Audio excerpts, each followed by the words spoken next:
ये कहानी है एक जादुई दुनिया की, जहाँ से निकलना था बेहद ही मुश्किल। कहानी की शुरुआत में प्राचीन समय का रशिया देश दिखाया जाता है।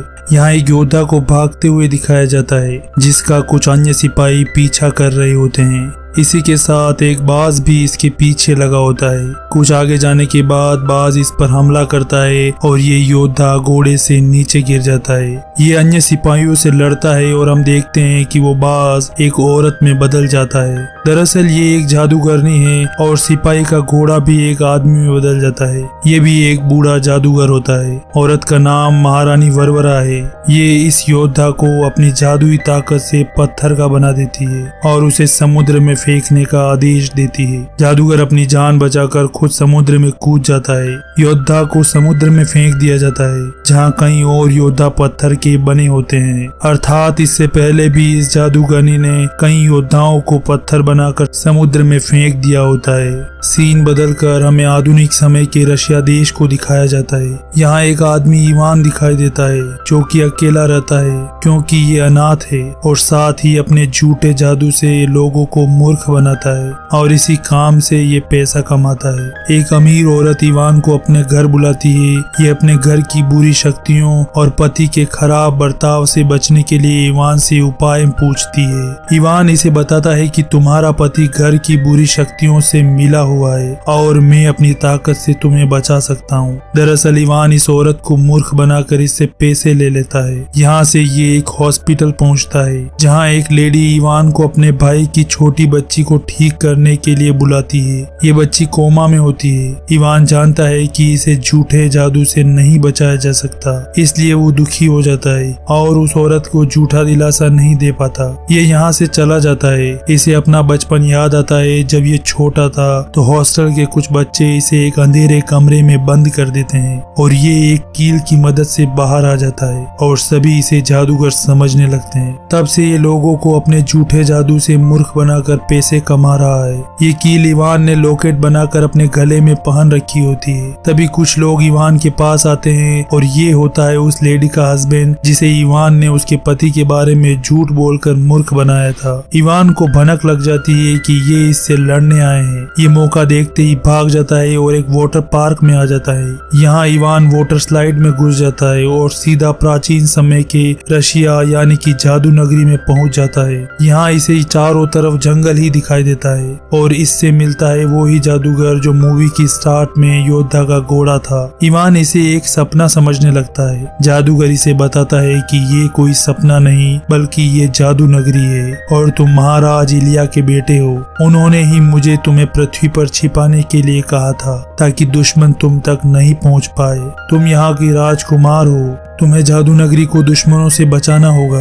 ये इवान को उसके पिता की अंगूठी देता है। ये कुछ और बता पाता इससे पहले ही इसे एक तीर लगता है और ये गायब हो जाता है। तीर मारने वाले सिपाही इवान को पकड़ लेते हैं और इसे महल लेकर आते हैं। यहाँ राजा इलिया का छोटा भाई राजकुमार डोब्रिनिया इवान से मिलता है, जो कि अब राजा बन चुका है। ये इवान को अपनी पत्नी जादूगरनी वरवरा से मिलाता है। ये वही जादूगरनी है जिसे कहानी की शुरुआत में हमने देखा था। वरवरा इसे रूम दिखाने के बहाने कैद खाने में बंद कर देती है। यहाँ इवान को एक शख्स दिखाई देता है जिसके सभी अंगों को अलग अलग करके बर्फ में कैद करके रखा होता है। इसका नाम होता है कोस्ची। इसी दौरान कुछ सिपाही एक डायन को पकड़कर इस कैद खाने में लेकर आते हैं और इसे यहाँ बंद कर देते हैं। इसका नाम होता है बाबा यगा। इवान कोशी से वापस अपनी दुनिया में जाने का रास्ता पूछता है। कोशी बताता है कि तुम्हें वो तिलिस्मी तलवार खोजनी होगी जिसे तुम्हारे पिता महाराज इलिया ने कहीं छिपा दिया है। कोशी इवान को तलवार के इतिहास के बारे में बताता है। ये बताता है कि कई सालों पहले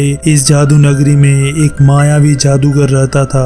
उसने एक शैतान बच्चे को अपना शिष्य बना लिया, लेकिन उस शैतान शिष्य ने जादू नगरी में तहलका मचा रखा होता है। शैतान शिष्य से बचने के लिए जादूगर ने अपने आप को अमर बनाने का रास्ता खोजा। उसने 1000 साल का इंतजार किया और जब सूर्य और चंद्रमा एक सीध में आए तो वह तिलिस्मी तलवार में लगे हीरे की ताकत से अमर होने की कोशिश करने लगा। लेकिन उस शैतान शिष्य ने उसे मार दिया और खुद अमर हो गया और उसकी जान उस तलवार के हीरे में बस गई। ये शिष्य था कोशी यानी कि मैं खुद। कई सालों तक कोशी ने जादू नगरी नगरी पर राज किया।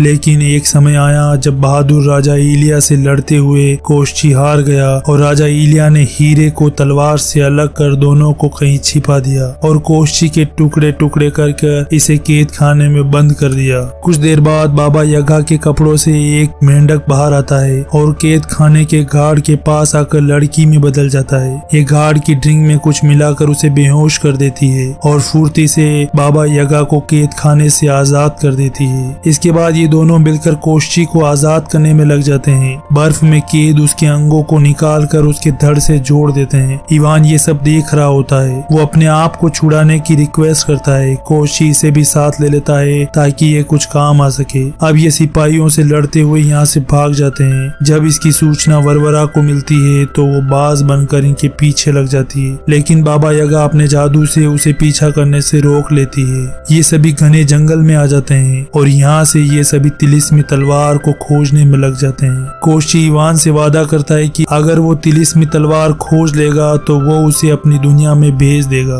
दूसरी तरफ वरवरा अपने सिपाहियों के साथ उनकी खोज में लग जाती है। इधर रास्ते में ये सभी मजे करते हुए फोटो क्लिक करते हैं और एक जलीय जीव मरमन को साथ लेने आते हैं जो कि मछलियों का राजा है। दरअसल इन्हें एक खूनी नदी पार करनी होती है और ये मरमन की मदद से ही नदी पार कर सकते हैं। मरमन को इम्प्रेस करने के लिए ये उस लड़की वैसिलिसा को आगे करते हैं, लेकिन वो डर जाती है। इसलिए बाबा यगा एक खूबसूरत औरत का रूप लेकर मरमन को जाल में फंसाती है। मरमन उसके लालच में आकर उनका साथ देने के लिए राजी हो जाता है। इनके जाने के बाद वरवरा उस तालाब के पास आती है और यहाँ रहने वाले जीवों को टॉर्चर कर उनसे सारी बात उगलवा लेती है और इसकी सूचना राजा तक पहुँचा देती है। इधर रास्ते में इन्हें एक विशाल दानव दिखाई देता है। ये सभी चुपके से निकलने लगते हैं, लेकिन इवान के मोबाइल की आवाज से दानव इन्हें देख लेता है और इन पर हमला कर देता है। ये चट्टानों के पीछे दुबक जाते हैं, लेकिन दानव इन्हें खोजने में लग जाता है। इवान को अपनी गलती का एहसास होता है और वो इन्हें बचाने बाहर आ जाता है। जैसे ही इसे पता चलता है कि ये दानव एक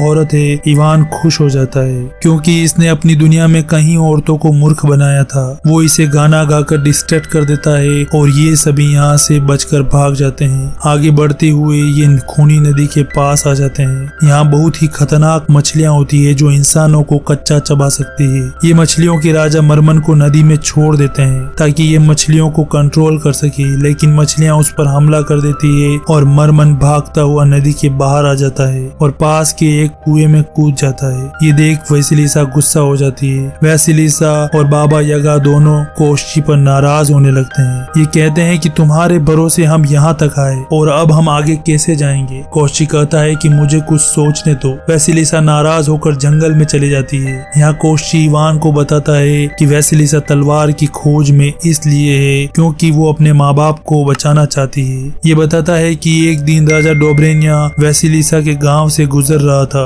और उसे वैसिलिसा पसंद आ गई। राजा की पत्नी वरवरा इस बात से नाराज हो गई और उसने गुस्से की आग में वैसिलिसा और उसके पूरे परिवार को मेंढक बना दिया और वैसिलिसा को नाली में फेंक दिया। इसके बाद बाबा यगा ने इसे बचाया और अपने जादू से इसे जब चाहे तब इंसान में बदलने की ताकत दी। लेकिन अगर तलवार नहीं मिली तो वैसिलिसा के माँ बाप कभी इंसान नहीं बन पाएंगे। इवान जंगल के अंदर आता है जहाँ वैसिलिसा अकेले बैठी होती है। वो इसे दिलासा देता है। तभी यहाँ वरवरा अपने सिपाहियों के साथ आ जाती है और इन पर हमला कर देती है। सिपाही सभी को घेर लेते हैं। वैसिलिसा और इवान उसी कुएं में कूद जाते हैं जिसमें मरमन कूदा था। इसके बाद कोशची और बाबा यगा भी कुएं में कूद जाते हैं। बाबा यगा अपने जादू से कुएं के मुहाने पर अपनी जादुई बाल्टी फंसा देती है, लेकिन वरवरा के सिपाही इस बाल्टी को तोड़ने में लग जाते हैं। मरमन इन्हें बचाने के लिए कुएं का पानी पीने लगता है और ये सभी कुएं के तल में आ जाते हैं। तल में एक पत्थर को हटाकर ये एक गुफा में चले जाते हैं। मरमन यही रुकता है ताकि वो वरवरा और उसके सिपाहियों को रोक सके।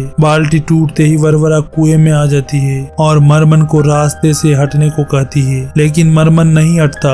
वरवरा अपनी जादुई ताकत से मरमन को पत्थर बना देती है। दूसरी तरफ ये सभी एक जगह से बाहर आते हैं और आगे बढ़ते हैं। रास्ते में इवान कोशची से तलवार की मदद से अपनी दुनिया में जाने का तरीका पूछता है। कोशची बताता है कि तलवार को गोल घुमाने से एक रास्ता ओपन होता है और तुम अपनी दुनिया में जा सकते हो। रात में ये सभी एक जगह विश्राम के लिए रुकते हैं। इस बीच इवान और वेसिलिसा एक दूसरे के करीब आने लगते हैं। ये दोनों एक दूसरे को पसंद करने लगते हैं। अब ये सो जाते हैं और अर्ली मॉर्निंग इवान इन सभी को छोड़कर तलवार की खोज में निकलता है, लेकिन वरवरा और उसके सिपाही इसे घेर लेते हैं और बेहोश कर देते हैं। इसके बाद सिपाही सभी को घेर लेते हैं। वेसिलिसा सिपाहियों से बचते हुए चट्टान से नीचे गिर जाती है, लेकिन वो मेंढक बन जाती है और बच जाती है। सभी को लगता है कि वेसिलिसा चट्टान से गिरकर मर गई है। वरवरा सभी को बंदी बनाकर उस मैदान में ले आती है जहाँ तलवार को छिपाया गया था। यहाँ कई तलवारें होती हैं। वरवरा इवान को तलवार खोजने के लिए कहती है। इवान तलवार खोजने लगता है, लेकिन उसे कुछ समझ नहीं आता और वो भागने की कोशिश करता है। वरवरा अपनी ताकत से उसे रोकती है और तलवार खोजने के लिए फोर्स करने लगती है। वरवरा से बचने के लिए इवान एक लकड़ी उठाता है, लेकिन वो तिलिस्मित तलवार होती है। इवान इससे वरवरा पर हमला करता है और वो दूर जाकर गिरती है। इवान सभी को छुड़ा लेता है और तलवार कोस्ची के हवाले कर देता है। इसी दौरान राजा डोब्रिनिया आ जाता है और कोस्ची तलवार के बदले उससे हीरा मांगता है। दरअसल डोब्रिनिया और कोस्ची के बीच समझौता था कि वो तलवार के बदले कोस्ची को तिलिस्मी हीरा देगा, जिसमें कोस्ची की जान बसी है। कोस्ची अपने लालच में सभी से धोखा करता है और वो तलवार डोब्रिनिया को दे देता है। वेसिलिसा मेंढक के रूप में यहाँ आ जाती है और सब कुछ देख रही होती है। डोब्रिनिया कोस्ची को हीरा देता है, लेकिन वो हीरा नकली था। डोब्रिनिया कोस्ची को धोखा देता है और हीरा और तलवार दोनों अपने पास रख लेता है ताकि वो इनकी मदद से अमर हो सके। ये देख वेसिलिसा अपने असली रूप में आते ही डोब्रिनिया को धकेल कर गिरा देती है। मौका पाते ही इवान तलवार उठा लेता है। डोब्रिनिया और वरवरा उससे लड़ने आगे आ जाते हैं। वेसिलिसा इवान को लड़ने के लिए कहती है, लेकिन इवान तलवार को घुमाकर अपनी दुनिया में भाग जाता है और एक रेस्टोरेंट में आकर टपकता है। इस दुनिया में आने के बाद भी उसका मन नहीं लग रहा होता। उसे बार बार वेसिलिसा याद आने लगती है। उसके बिना इवान को अच्छा नहीं लग रहा होता है। ये डिसाइड करता है कि ये फिर से जादू नगरी जाएगा। इवान वापस जाने के लिए उसी वाटर पार्क आता है और वाटर स्लाइड में कूद जाता है, लेकिन वो जादू नगरी में नहीं पहुंचता और बिना टिकट वाटर पार्क में घुसने के कारण पुलिस उसे जेल में बंद कर देती है। लेकिन जेल में इसे वही जादूगर मिलता है जो इसे पहली बार जादू नगरी में मिला था। इवान उसे फिर से जादू नगरी पहुंचाने के लिए रिक्वेस्ट करता है और वो उसे अपने जादू से जादू नगरी भेज देता है। दूसरी तरफ राजा डोब्रिनिया इन सभी को बंदी बनाकर अपने आप को अमर बनाने की कोशिश में लगा होता है। तभी इवान आ जाता है। इस बार ये अपने साथ पुलिस वालों की गन भी लेकर आता है और डोब्रिनिया पर फायर करता है, लेकिन तब तक वो अमर हो चुका होता है। ये इवान पर हमला करता है। इस बीच वेसिलिसा तलवार के हीरे को निकालने के बारे में सोचती है, लेकिन वरवरा उस पर हमला कर देती है। इन दोनों के बीच फाइट होती है। इसी बीच हीरा तलवार से निकलकर नीचे गिर जाता है। दोनों इसे लेने की कोशिश में लग जाती है। इधर डोब्रिनिया इवान से लड़ते हुए बताता है कि उसने अपने बड़े भाई यानी कि इवान के पिता से राज्य छीनने के लिए उन्हें धोखे से पत्थर में बदल दिया। इसी दौरान कोस्ची हीरे को उठा लेता है और उसे तलवार से काट देता है। हीरे के टूटते ही कोस्ची और डोब्रिनिया राख में बदल जाते हैं। ये सब देख वरवरा यहाँ से भाग जाती है। इसके बाद वरवरा का जादू खत्म हो जाता है और उसने जिसे भी पत्थर बनाया था वे सभी इंसान में बदल जाते हैं। राजा इलिया अपने बेटे से मिलता है और ये सभी मिलकर पार्टी करते हैं। मरमन भी पत्थर से अपने असली रूप में आ जाता है। इसी दौरान एक छोटे बच्चे को देखकर इवान को अपनी दुनिया की वो छोटी बच्ची याद आ जाती है जिसे उसने हॉस्पिटल में कोमा की हालत में देखा था। इवान अपने पिता से वापस अपनी दुनिया में जाने और उस बच्ची को बीमारी से बचाने की रिक्वेस्ट करता है। राजा इलिया उसकी बात मान लेता है और इवान कुछ समय के लिए अपनी दुनिया में आकर बच्ची को जादुई दवा पिलाता है जिससे बच्ची होश में आ जाती है। इसके बाद इवान फिर से हमेशा के लिए अपनी जादुई दुनिया में चला आता है और अपनी आगे की लाइफ वेसिलिसा के साथ बिताने का फैसला करता है। और अंत में दिखाया जाता है कि वो सभी सिपाही जो वरवरा के जादू से पत्थर में बदल गए वो वापस इंसान में बदलकर समुद्र से बाहर आ जाते हैं। एंड क्रेडिट सीन में दिखाया जाता है कि आधुनिक रशिया देश में जो इवान की मेड है उससे मिलने वरवरा आती है। दरअसल वरवरा उसकी बेटी होती है। इसकी असफलता पर इसकी माँ नाराज होती है और यहीं पर मूवी